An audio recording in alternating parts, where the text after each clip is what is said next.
You have probably seen truffles in the same familiar way, shaved over pasta, scattered across risotto, or added to steak in a restaurant eager to make a dish feel important. They arrive as a symbol before they arrive as an ingredient. A few thin slices can make a plate look expensive, exclusive, and somehow elevated above ordinary food. But the strange thing is that a truffle on its own does not look luxurious at all. It looks rough, dark, lumpy, and easy to ignore. So why does something hidden underground carry such an outsized reputation?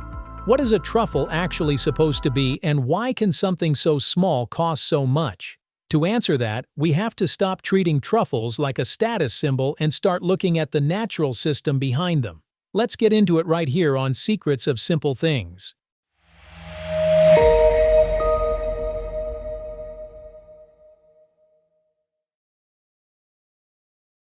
What truffles really are. A truffle is not the kind of mushroom most people imagine when they think of fungi. It does not rise into the open air on a stem, and it does not announce itself above the soil. A truffle grows underground, usually near the roots of certain trees such as oak, beech, and hazelnut. What people eat is only the fruiting body, the visible result of a much larger life hidden below the surface. In the soil, microscopic fungal threads called mycelium spread outward and attach themselves to tree roots. That connection is a symbiotic partnership. The fungus helps the tree absorb water and minerals, while the tree feeds the fungus with sugars. So a truffle is not just a pricey object pulled from dirt. It is the product of a very specific exchange between fungus, tree, soil, and season. That is why a truffle cannot be understood as an isolated food item in the usual way. Once you see that, the mystery begins to look less like luxury branding and more like biology.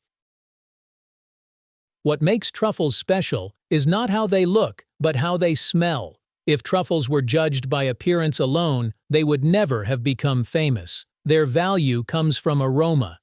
Truffles release a scent that people describe in very different ways: earthy, musky, garlicky, slightly nutty, sometimes intoxicating, sometimes almost too much. That disagreement is part of what makes them interesting. They do not charm everyone in the same way, yet they leave a strong impression almost immediately. In the kitchen, that intensity matters more than quantity. A truffle is not prized because it feeds many people or adds visual beauty to a plate. It is prized because a small amount can alter the whole atmosphere of a dish. Warm food helps release the aroma, and the aroma is what diners notice first. In that sense, people are paying not for volume but for sensory effect. And in nature, that scent was never designed for human pleasure. It evolved to attract animals, which would dig truffles up, eat them, and help spread their spores. But a valuable smell means very little unless people can get their hands on what produces it. Why truffles are so hard for people to find? That natural design creates the next problem. Truffles are hidden underground, so there is nothing obvious for human eyes to detect. You cannot walk through a forest and simply see them waiting to be picked. For a long time, people relied on pigs because pigs are naturally excellent at locating the smell. The trouble is that pigs also like eating truffles. Today, trained dogs are more common because they can learn to find the scent without destroying the prize. Even then, this is not a quick or clean harvest. Each truffle has to be located, uncovered, and lifted by hand, and finding one does not automatically mean success. A hunter still has to judge whether it is ripe, because an unripe truffle has much less value and will not magically improve once it is out of the ground. So truffle hunting depends on trained animals, patience, judgment, timing, and a willingness to accept uncertainty.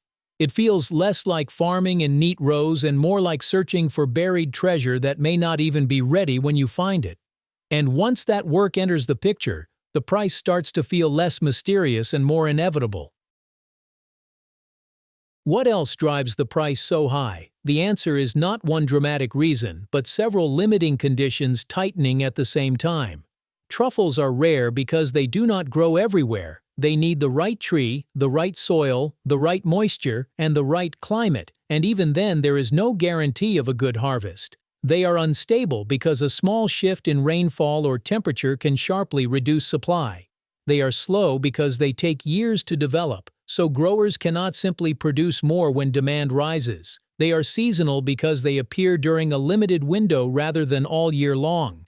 They are fragile because once they leave the ground, the clock starts ticking and their aroma begins to fade. They are labor-intensive because each one must be found and handled individually rather than gathered through a fast, predictable system. Fine dining kitchens, chefs, and buyers compete for the best specimens while they are still at their peak, so the price is not irrational. It is the logical result of rarity, labor, time, perishability, and desire pressing on the same ingredient at once.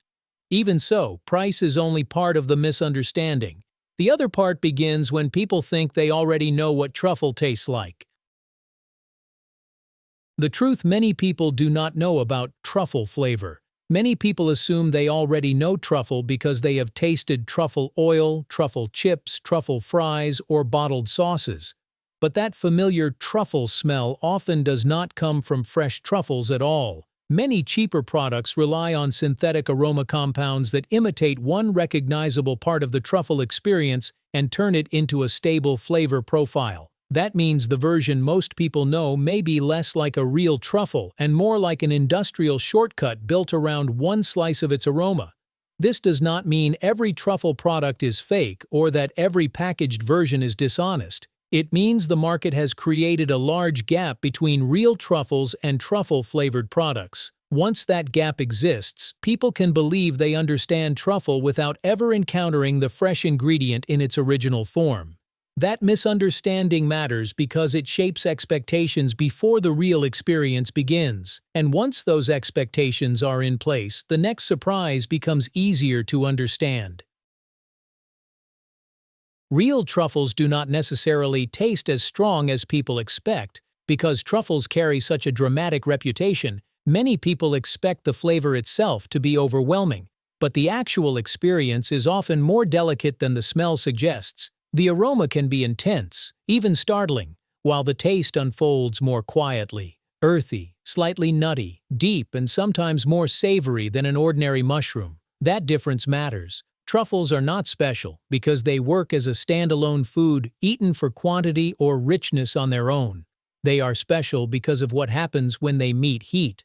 Shaved over a warm dish, their aroma rises into the air and spreads through the whole plate, changing the experience far beyond the size of the slices themselves. That is why even a little can feel significant. The value does not come from one blunt, overpowering taste. It comes from the total effect truffle creates. Smell, warmth, anticipation, and the feeling that something small has altered the whole dish. And once people realize that, the next question follows. If truffles are this prized, why not simply grow more of them? They can be cultivated, but it is far from easy. In theory, cultivation sounds like the perfect solution. If wild truffles are rare, then grow them. Many varieties can be cultivated. The usual approach is to plant the right tree species in suitable soil, inoculate the roots with truffle fungus, and then maintain the orchard with great care. But that description makes the process sound much easier than it really is. Farmers may wait 6 years or longer before seeing a worthwhile harvest, and even then success is never guaranteed. The fungus may fail to establish itself properly, weather may interfere, or yields may remain disappointing after years of investment. So cultivation is not a button that turns rarity into abundance. It is a long, expensive attempt to work with a living system that still resists full control. That is why larger cultivated supply has not made truffles suddenly cheap. Costs remain high, risks remain real, and demand continues to grow faster than certainty. And that uncertainty becomes even more serious once the future of climate and landscape enters the story. Why the future of truffles may be even more worrying. Truffles stop looking like a luxury problem and start looking like a climate problem too. These fungi depend heavily on rain, soil moisture, and a stable seasonal rhythm. A truffle is mostly water, so when summers turn too dry, fewer of them develop, and the ones that do are often smaller. Add woodland loss to that pressure, and wild truffle habitats become even harder to sustain.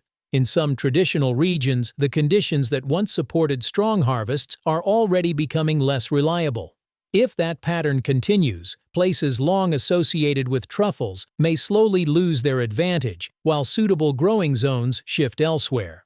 So truffles are not becoming scarce only because they have always been difficult to find. They may become scarcer because the environment that supports them is becoming more fragile. That gives truffles an unexpected second meaning. They are not only a prized food, they are also a small sign of how environmental change can quietly reshape what people assume will always be there. And once the story widens that far, the original question returns with more weight.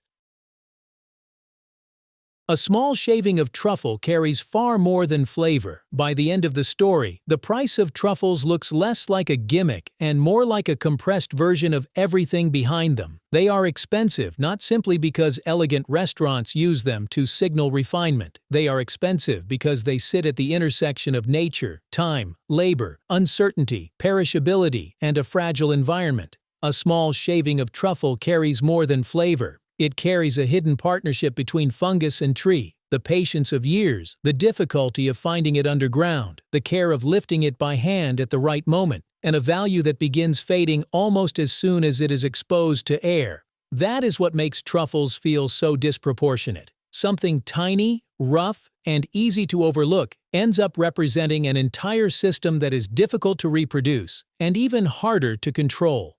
Sometimes the most luxurious detail on a plate is also one of the clearest reminders that nature does not mass-produce its most desired things. Truffles are expensive not because people decided they were special, but because nature never made them easy. So the next time you see truffle shaved over a dish, what do you think you are really paying for? Flavor, rarity, or the difficulty of bringing something so fragile out of nature at exactly the right moment? If this video changed the way you think about truffles, subscribe to Secrets of Simple Things for more stories hidden inside the ordinary things people think they already understand.